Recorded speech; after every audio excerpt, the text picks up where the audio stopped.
Hey everyone, this is Mike Morford, co-host of Missing Persons, and I want to tell you about one of my favorite true crime podcasts, Generation Y.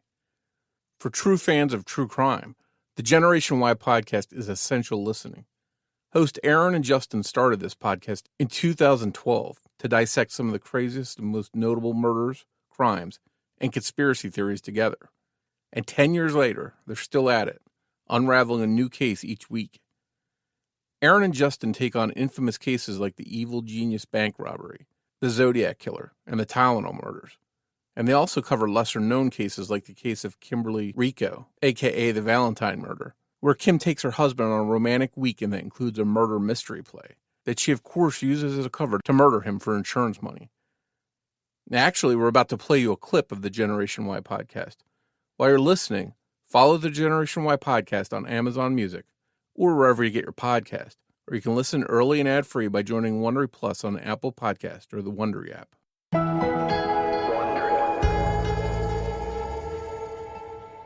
Well, tonight we're talking about a mysterious death that happened April 14th, 2022 in Lynchburg, Virginia.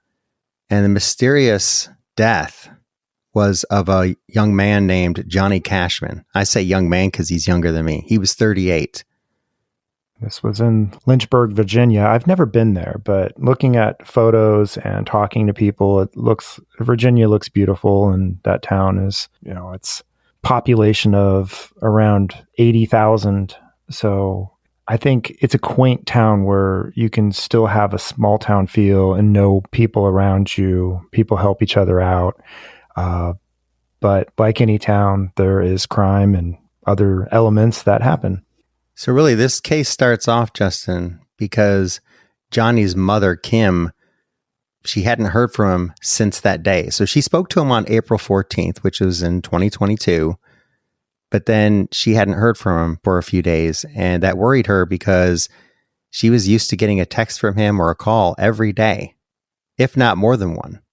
Now, with his having depression, that's always a fear, right? That maybe he's not wanting to talk to anyone, or we could imagine something worse happening. Yeah. And his parents and sister, they all live in Maine, which is hundreds of miles away. So they can't just jump in their car and go visit him. It's a long distance. So their only communication is via phone or text. And when they don't hear from him, it's a little bothersome. Yeah, it's 5 days later on April 19th. When Kim called the Lynchburg Police Department, and she said, I talked to my son 5 days ago, but I haven't heard from him since. That is out of the ordinary. Is there any way you could check on him? And as we all know, that means if the police agree to it, that means they'll conduct a welfare check. And at 5:45 a.m., officers go to his apartment and they knock, but no one answers the door. Now, Aaron, at 5:45 or any time before 6 a.m., I don't know if anyone's answering the door. I think a lot of us are going to be asleep, so that makes sense. Right. Yeah. But credit to them, they do conduct this welfare check, and then they come back several more times knocking and trying to get contact made with Johnny Cashman. Now, at 8 a.m., they get a key to the apartment.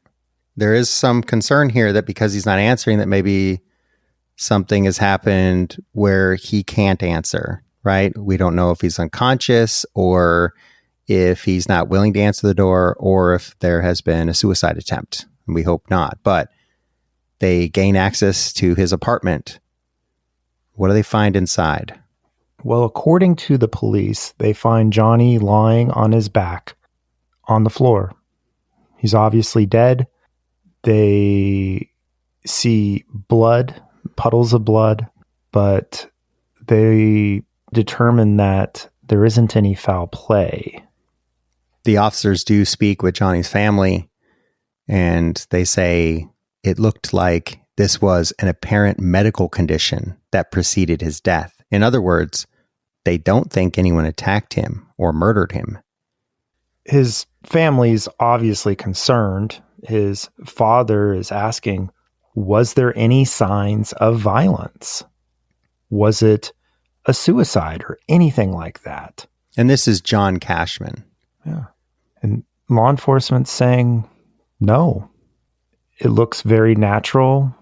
And they go on to ask if they think he suffered.